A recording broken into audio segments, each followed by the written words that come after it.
Gumawa ako ng baterya na 12 volts DC, ito ay 4 na baterya na naka-series connection, at 2 parallel connection.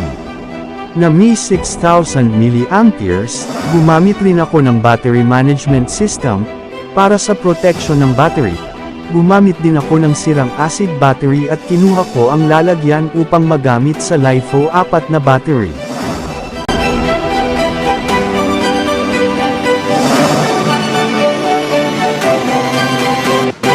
Simpleng koneksyon matutunan din, kailangan natin ang tester upang malaman ang ating ginawa ay walang magiging problema, sundan at matutunan.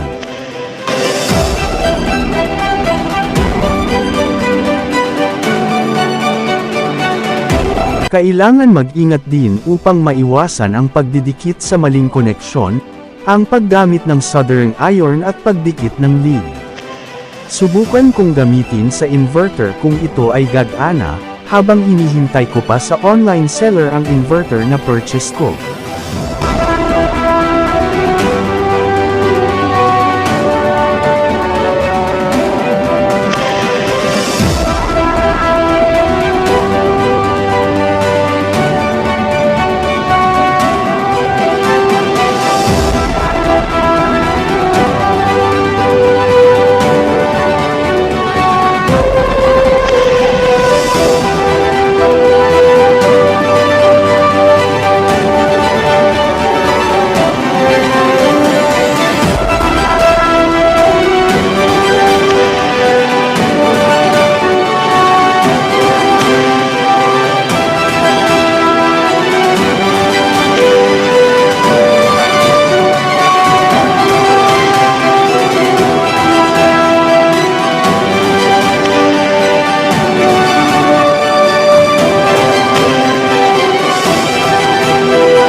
Sa pagtatapos, maraming salamat, ito po si Nonoy Rivera ng Work Upload.